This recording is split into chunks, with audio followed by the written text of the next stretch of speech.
So I have with me Kate from the Confidence Company, and Kate is born teacher who was a teacher when she was younger.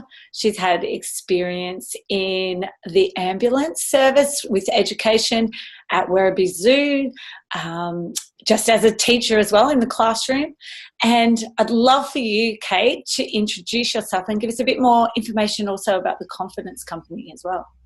Thanks so much, Narelle, for the opportunity to chat with you. And yeah, I think you pretty much covered my background there, teaching definitely in primary schools and secondary schools and at university level.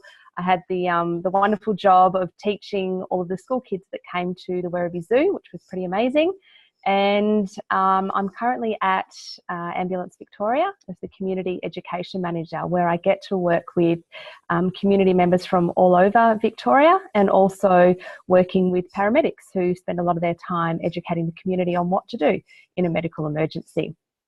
And then out of all of that experience, the Confidence Company was born about 12 months ago. So I work with people of all ages, and I specialise in coaching kids with social skills, helping them to find an inner connection with themselves and then with others. And I also work with groups of people looking to help them to set goals and to unlock some communication techniques. And I do a lot of focus with people looking to apply for new jobs, whether it be helping them to address key selection criteria or getting ready for job interviews. And so what would be the thing that you're most passionate about with the Confidence Company? It's a tricky one to get your tongue around, isn't it? Yeah, it is. It's a bit of a tongue twister. Yes. The thing that really drew me to starting this business is helping people to really create a connection with themselves and busting assumptions out of there, because I feel that assumptions can hold a lot of people back, whether it be internally with themselves and some self-confidence, which then can lead into group situations as well, whether it be in sport or perhaps in a workplace setting or a school. And lately I've had a number of clients who are teenagers. So I do a lot of work one-on-one outside of school hours with young people, so with teenagers. And a lot of it really stems from them not really understanding how they prefer other people to communicate with them, and sort of coming up against barriers, and of course the awful hormones. Yeah. And so with the students that you've worked with then, what would be the sort of the area that they're trying to sort of build confidence with?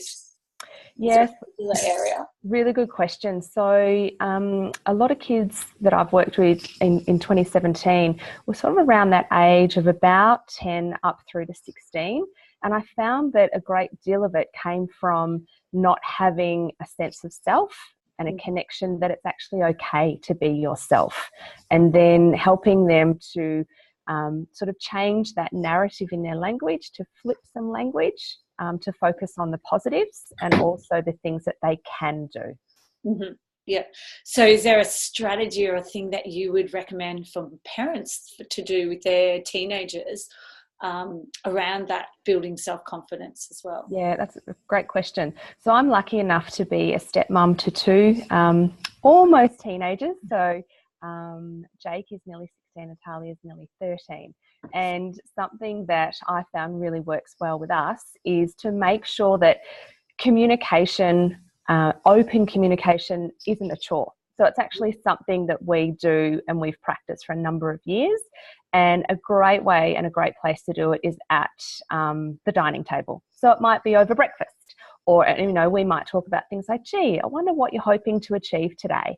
And then, you know, if we then have dinner at night and around the dining table, it's like, oh, now what did you say you wanted to achieve today? And it could be something really quite simple, like, you know, I wanted to make sure that, you know, such and such is usually by themselves at lunchtime wasn't today. Or, you know, I really focused hard on telling so-and-so how they made me feel yesterday. Or and then just making sure that we're checking in with each other to see how the day went.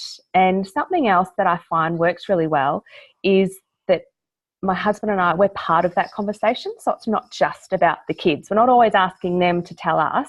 We actually share with them, and we don't just focus on the positives, believe it or not, because, you know, there's a lot of learnings and hindsight and how things didn't go so well. Yeah, definitely, definitely. I love that it could be not necessarily dinner time, but maybe even breakfast time. Yeah. Just opening up that avenue of conversation.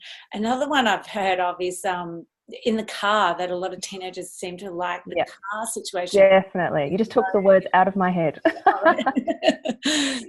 So, Yep. did you? Yeah. So have you found that with yourself or from? Absolutely. Yeah, definitely. So, and I have this conversation with parents quite a lot because we look at how much time kids are actually spending, whether it be connected to a tablet or a computer, says me on a Zoom interview with you, Narelle, or whether it be in front of a television or whatever it might be. And just, we've all heard it before, but unplugging and actually being present, but that actually goes to adults as well. Because we can all be really quite guilty of, oh, I'm just going to send this quick email, oh, I'm just going to do this quick Instagram update, whatever it might be.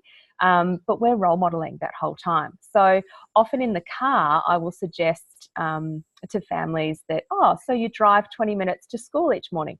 That's a perfect time for all of you to be unplugged, radio off, and play a bit of a game, if I could, or, setting those goals for the day and just reflecting on yesterday and what didn't go so well.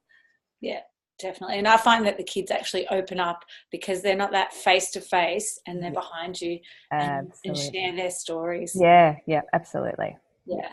So what about yourself then? So what is your 2 non-negotiables that you would have for yourself in a week? Oh, good one. So I love to get out and about and exercise. I'm a mad netballer and I also love walking my dogs. So exercise for me is a non-negotiable. And the other is I actually spend some time reflecting myself and I really like to write things down. So just like I was saying about talking about goals and what you've achieved and perhaps what you haven't, I find that very cathartic talking about it, but then I also write them down as a bit of like a personal journal for myself. Yeah, so like journaling. And when do you find you do that best or enjoy doing that the most? In the morning? It's really interesting for me. I just take snippets throughout the day. So that really helps me to be a bit grounded and I like to reflect throughout the day. So I might, have a lunch break and spend 5 minutes doing that. Or it might be just before I go to sleep. So I sort of change it up. Yeah, that's just a great way to do it throughout the day and keep that reflective mode rather than just at the very end of our day. Definitely. Thank you so much, Kate, for your tips for teenagers and for those parents out there that will be listening in my community who have got children who are probably verging on being a teenager, or what do they call it now? The tweens. Yes, the tweens. Which I've definitely got one of those myself. So thank you so much. And do you want to just share something about your confidence company, so how people would find you? Yeah, great. Narelle, thanks so much for the opportunity, and just encourage parents to talk with other parents as well. Absolutely. Keep those communication channels open and supporting each other. So with the Confidence Company, we have a website, which is www.theconfidencecompany.com.au. We have a Facebook page and we're also on Instagram, which is the Confidence Company Geelong. So it'd be great to connect with some of your followers as well. Definitely.